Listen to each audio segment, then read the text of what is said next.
So yun guys, good morning sa inyo lahat. No? Sa umagang ito, ipapakita ko na sa inyo na namunga na po ang ating agar. Ang agar fruits po dito ay namunga na. I-educate ko lang kayo ha, take note ha. Papakita ko na sa inyo na ganito kadami ang mga bunga niyan. O ayan. O, maliit lamang yung puno. Ayan o, kasing taas ko lang kaunti. Pero kita niyo naman ang bunga. Ayan, napakadami. O, ayan. Ang kanyang bunga, akala nyo po ay squash. Ayan, kasi may mga biyak-biyak sa gitna. Ayan, hindi natin siya pwedeng kunin dahil kulay green pa. So ito talaga ay kulay orange. Kailan orange talaga yung kanyang bunga. Ayan. O, diba? O. So ang iba ay orange na. Pwede na po itong ma-harvest.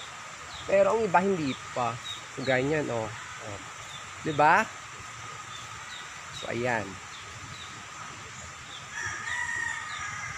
Pwede po tayo magtanim sa bakuran at magparami dahil endangered na po ito at malapit na po itong maubos po dito sa ating po sa kalikasan sa Pilipinas.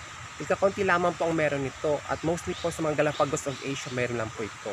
Pilin-pili lang po ito sa buong mundo at kasama na po dito ang Pilipinas. So, ayan o. O, diba napakadami? O. Ayan. Kaya, unahin natin yung mga endangered species na alagaan at paramihin.